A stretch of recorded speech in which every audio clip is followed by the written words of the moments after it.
अशी तलवार आहे ना, अशी काय म्हणतात, अख्ख्या शरीरावरती लाल बुंद शरीर केलं होतं महाराजांचं. सगळ्या ठिकाणी घाव केले होते.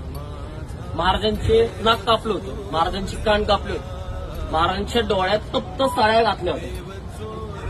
नुसत्या साळ्या नाही घातल्या, तप्त साळ्या बोललो. लाल बुंद तप्त साळ्या महाराजांच्या डोळ्यात घातल्या. महाराजांची जीभ आहे ना जबड्यातून निघत नव्हती. महाराजांची जीभ पकडीत धरली, जबडा उघडला, पकडीत धरली आणि महाराजांची जीभ कापली. महाराजांचे हात तोडले, गुडघे तोडले, पाय तोडले, बोट एक एक रोज काढले जाते. महाराजांच्या शरीरावरती आहे ना, कुणाच्या अंगावरती याला सांडले होते, सांडले का थोडे तर माहिती ना.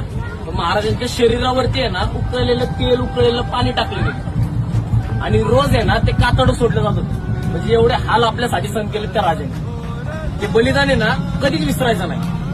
ज्यावेळेस आता लक्षात ठेवायचं.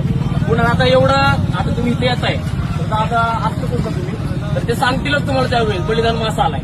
बलिदान मासलाय ना, ह्याच्यापेक्षा तुमच्या घरातले जेवढे बारकी बोरं असतील ना तेवढी सगळी घेऊन यायची. जेवढी तुमचे मित्र असतील, जेवढी भागात मित्र असतील, बारकी बोरं घेऊन यायची, जेवढी घेऊन येतात. कारण की लहानपणीपासून संभाजी महाराज प्रत्येकाला सांभाळले पाहिजे. समजलं का?